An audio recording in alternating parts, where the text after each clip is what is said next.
Greetings, I'm Jonathan Spirit. I sincerely thought I was going to fight the Gaia Guardian today, and welcome to Modern Skyblock 3 Supershorts.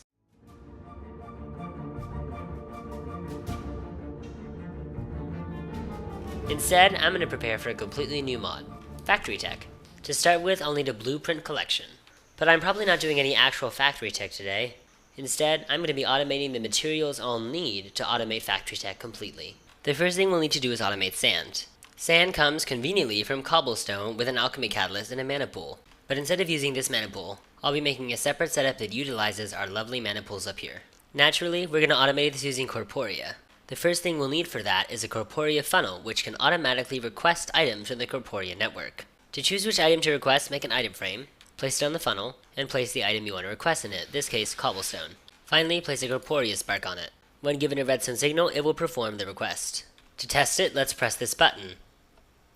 This Hopperhawk Petite was made by throwing a Hopperhawk into a mana pool.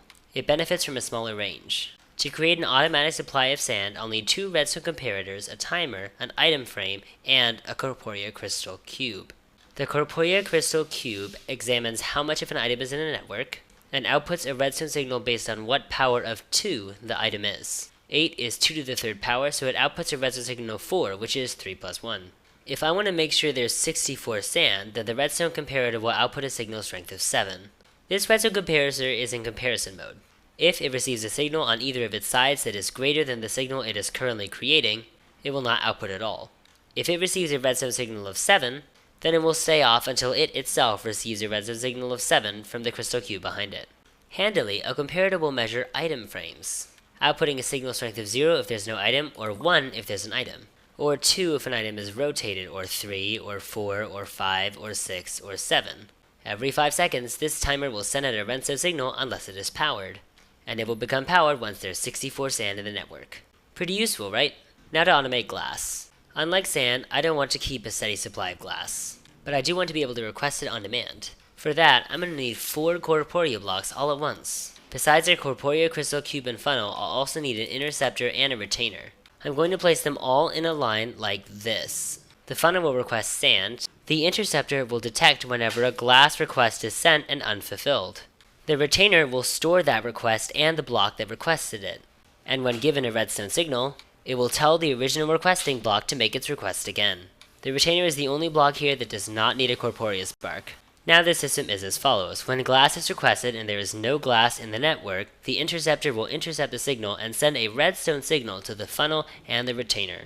The retainer will remember what block requested it, while the funnel will pull sand into this chest and the furnace system will activate. Finally, glass will enter this chest, which has a Corporea spark on it. The crystal cube will realize this, send a redstone signal to the retainer, and the original block that requested the glass will request again.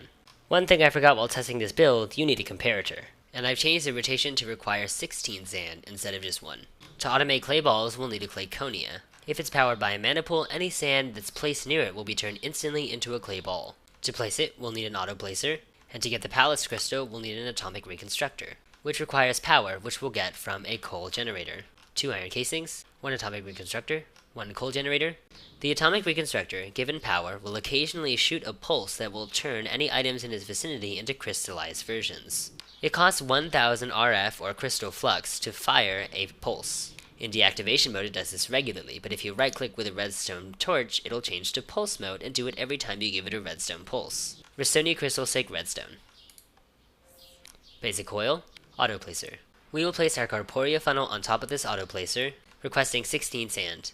I'll use the same system I did last time, but with the timer set to 18 seconds. Watch it go. I will need to install another Hopperhawk because this petite Hopperhawk is just barely too small. How, you say, are we going to make clay blocks? That's where Britannia crafty crates come in. Place items in the proper order with an item insertion system and the crafty crate will automatically craft your recipe. If your recipe has empty spaces, you can insert crafting placeholders to show that it's not a part of the recipe. And you can create patterns that will automatically disable parts of your crafty crate. I'm going to want this one. Crafty crate, crafting placeholders. Crafting pattern 2x2. To use your crafting pattern, right-click on a crafty crate. This Corporea funnel will request 4 clay. Clay is now automated with 5 seconds of timing. I had to change the timing for sand and clay balls to make it very fast so that it would be enough for the clay blocks. The timing will depend on your setup. Here's another setup for terracotta, just like the glass. except this time we're requesting 16 clay. Turns out Quark's vertical item frames don't work with Corporea. I also had to separate the setup from the original setup because this comparator signal was running into this one. This Corporea funnel will request terracotta. This setup automates red sand. With glass alone, I have everything I need to automate crucible crafting.